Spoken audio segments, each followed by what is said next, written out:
Hello everyone. Today I also wanted to follow up on an idea I had. I was up north and someone had just cut down this massive tree, and as you know, if you look at the inside of the tree trunk, there'll be a circle of rings, and each ring is a new year that the tree grew. And I find this is a good metaphor or analogy for how human beings evolve and experience life. Every year that you go through life, you learn something new about yourself, and that revolves in an infinitely spiraling revelation of your own nature and identity. And in this method, it allows you to discover who you are by trying new things, but also looking back into the past. And the one thing that I don't necessarily agree with is the ultra focus on past trauma as this inescapable thing that needs to be dealt with. I felt like what is the most useful part of the psyche is really creating Christian enlightenment, or a form of enlightenment where you do feel light within your own mind. And in which case, the methods by which you achieve that are, again, Matthew 6:22, where it talks about the light of the soul, or light of the mind being of the whole body, and if your mind's eye is clear, then the rest of your body shall be filled with light, like a lantern.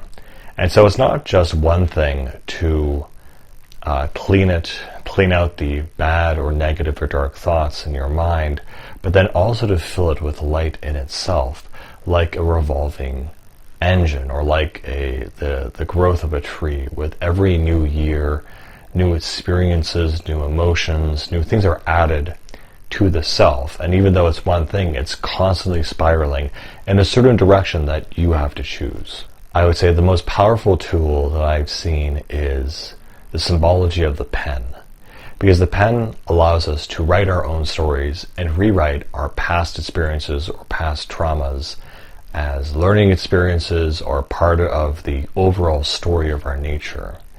It was this kind of revelation where, similar to the spiral,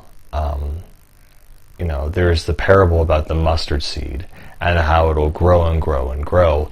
And that's a parable for faith. Well, rather for faith, it's that you can remove mountains. But the mustard seed one is actually an analogy for the kingdom of heaven. So the kingdom of heaven is something that you plant and it slowly just starts growing and spiraling. And so that kingdom of heaven is within us. And so if you were to imagine what that would feel or look like in a certain, visual way, inside your own mind is your psyche, and within your own mind you want this engine of light, of joy, that is ceaselessly spinning in the right direction. And the revelation, that if you haven't reached it yet, is that you control which direction you spiral in. You can choose at any point where your life is going, and also, regardless of how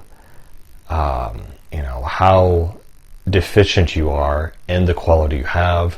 Maybe you haven't worked in a long time and you want to start work and think it's an insurmountable task, or you want to start a project that is so massive that it would take all these resources. And the point is that the principle of faith and the principle of a Christ-like consciousness is being able to plant that first mustard seed, that tiny, tiny little thought, and manifest it and have it to begin to spiral, not worrying about, what if it fails, down the road or like this, because even if it does fail in some aspects, it'll succeed in others and it'll keep going.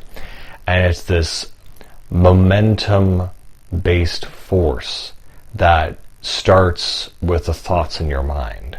And from those thoughts, we take actions would then turn into our intended or unintended goals.